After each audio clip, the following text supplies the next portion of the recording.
Hello students, welcome to edu মন্ত্র। তোমরা জানো ডাব্লিউবিসিএস এর বেঙ্গলিতে যেগুলো আছে ডাব্লিউবিসিএস মেন্সের যে বেঙ্গলি যে তোমাদের পরীক্ষা হয় সেই পরীক্ষাতে 5টি বিষয় তোমাদের পরীক্ষা দিতে হয়। এই 5টি বিষয় হলো অনুচ্ছেদ রচনা, অর্থাৎ একটি অনুচ্ছেদ দেবে, সেই অনুচ্ছেদ থেকে তোমাদের কোশ্চেন অ্যান্সার দেওয়া হবে এবং সেখান থেকে সেগুলো করতে হবে। দ্বিতীয় হচ্ছে যে প্রতিবেদন, সম্পাদকীয় প্রতিবেদন রচনা। তৃতীয় হচ্ছে সম্পাদকীয় পত্র রচনা। চতুর্থত হচ্ছে বাংলায় অনুবাদ এবং পঞ্চমত হচ্ছে সারাংশ। সারমর্ম, সংক্ষিপ্ত সার, যে কোনো একটা টার্মস এক্ষেত্রে ব্যবহার করা যেতে পারে।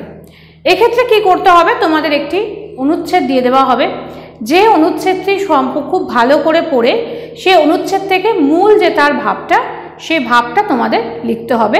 অবশ্যই মূল যে আমাদের যে প্যারাগ্রাফটা দেওয়া হবে তার 1/3 শব্দের মধ্যেই তোমাদের এই ভাবানুবাদটা করতে হবে, মানে অর্থাৎ যে মূল যে বক্তব্যটা সারমর্ম বা সংক্ষিপ্তভাবে যে কথাটা বলতে চাওয়া হয়েছে সেই কথাটা তোমাদের বলতে হবে। অবশ্যই প্লাস মাইনাস আছে, +-2 or 3, অর্থাৎ প্লাস মাইনাসে আমরা 2 বা 3-এর বেশি শব্দ কিন্তু ব্যবহার করব না। অর্থাৎ ধরে নেওয়া যাক যদি আমাদের 100টা শব্দ থাকে, তাহলে সেক্ষেত্রে এই 100টা শব্দের ক্ষেত্রে আমরা তখন কি করব, 34টা শব্দ আমরা নেব।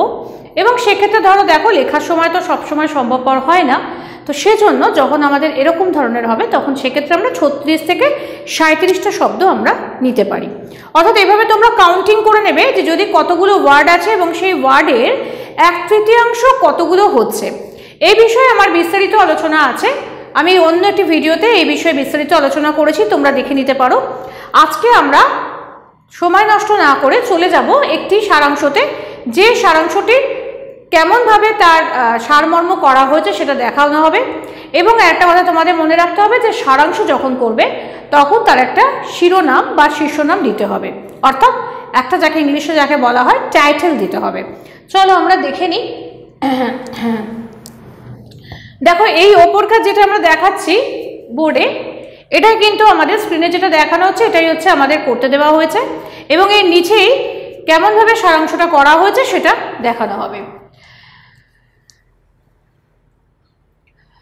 সারাংশ লিখন: বিশ্বে একটা বাহিরের দিক আছে, সেই দিকে সে মস্ত একটা কল, সেদিকে তার বাধা নিয়মে একচুল এদিক ওদিক হওয়ার জো নেই। এই বিরাট বস্তু বিশ্ব আমাদের নানা রকমের বাধা দেয়, কুড়েমি করে বা মূর্খতা করে যে তাকে এড়াতে গেছে, বাধাকে সে ফাঁকি দিতে পারেনি, নিজেকে ফাঁকি দিয়েছে। অপরপক্ষে বস্তুর নিয়মে যে শিখেছে, শুধু যে বস্তুর বাধা তার কেটেছে তা নয়, বস্তু স্বয়ং তার সহায় হয়েছে। বস্তু বিশ্বের দুর্গম পথে ছুটে চলার বিদ্যা তার হাতে, সকল জায়গায় সকলের আগে সে পৌঁছাতে পারে বলে বিশ্বভোজের প্রথম ভাগটা পড়ে তার পাতে। আর পথ হাঁটতে হাঁটতে যাদের বেলা বয়ে যায় তারা গিয়ে দেখে যে তাদের ভাগ্যে হয় অতি সামান্যই বাকি, নয়তো সমস্তটাই ফাঁকি। এই হচ্ছে বিষয়। এটাকে বারবার করে আমাদের পড়তে হবে এবং বারবার করে পড়ার পরে আমরা এর একটা সারাংশ করব। তবে এখানে আমার একটা মিস্টেক হয়েছে, সেটা হচ্ছে যে আমার সারাংশটার শিরোনামটা লেখা হয়নি। আমি এখনই লিখে দিচ্ছি শিরোনামটা।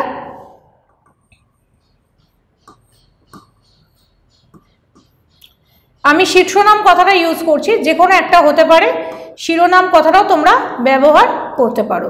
এখানে আমরা বলতে পারি শিরোনাম কি দিতে পারি, দেখো পুরোটাই নিয়মের ওপর করেছে, সুতরাং নিয়মের বেড়াজাল কথাটা আমরা ব্যবহার করতে পারি, বা পৃথিবী নিয়মনিষ্ঠ পৃথিবী, বা পৃথিবী নিয়মনিষ্ঠের অধীন, নিয়মের অধীন, এরকম একটা কোনো কথা বলা যেতে পারে।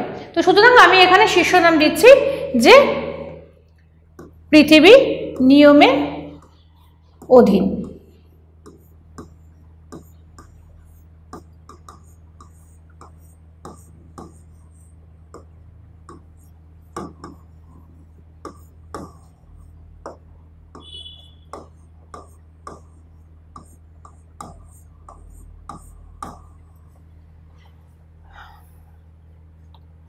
আচ্ছা, পৃথিবী সবকিছুই নিয়মের অধীন, সবসময় এই নিয়ম প্রত্যক্ষগোচর না হলেও সতর্ক দৃষ্টিপাত করলে তার অস্তিত্ব অস্বীকার করা যায় না।